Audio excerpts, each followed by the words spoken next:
पिटारा बनेगा बच्चों का दोस्त न्यारा, जो भर कर लाएगा खिलौने और कठपुतलियाँ, दिलचस्प कहानियाँ और पहेलियाँ।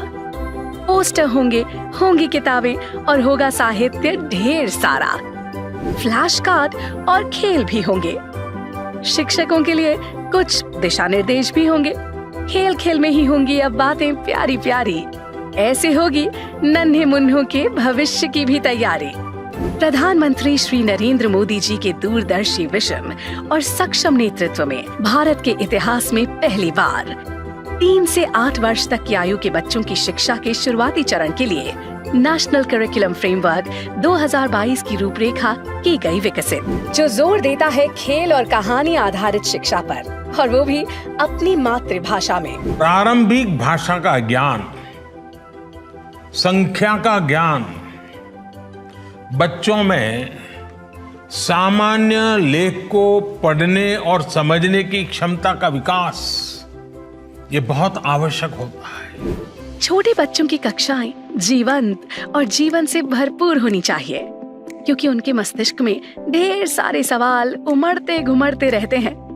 उन सवालों के जवाब अगर खेल, चित्रकला, नृत्य, संगीत, मजेदार कहानियों से और भागकर, दौड़कर, हंसकर, गाकर मिले तो बच्चे किसी भी बात को बहुत ही आसानी से समझ जाएंगे। और जादुई पिटारे में यही सब है। न्यूरो साइंसेस से लेकर शिक्षा के विविध क्षेत्रों का अनुसंधान ये बताता है कि 3 से 8 वर्ष तक की आयु के बच्चे अपने आसपास की दुनिया से जुड़कर अनुभव लेते हैं और व्यक्तित्व के सभी पहलुओं में सीखते और बढ़ते हैं।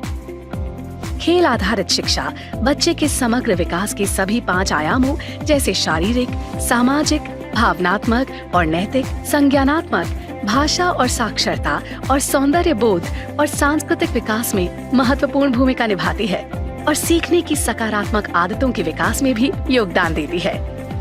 जादुई पिटारा राष्ट्रीय शिक्षा नीति 2020 और नेशनल करिकुलम फ्रेमवर्क को जीवंत करने में महत्वपूर्ण भूमिका निभाएगा।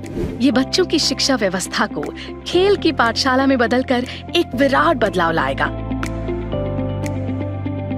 और भविष्य की उस मंजिल की राह तय होगी जहां शिक्षा का मतलब सिर्फ किताब नहीं होगी, बल्कि बच्चा तितलियों के पीछे भागकर और खेल कूद कर भी अपने शिक्षक की सहायता से नई नई बातें जान पाएगा।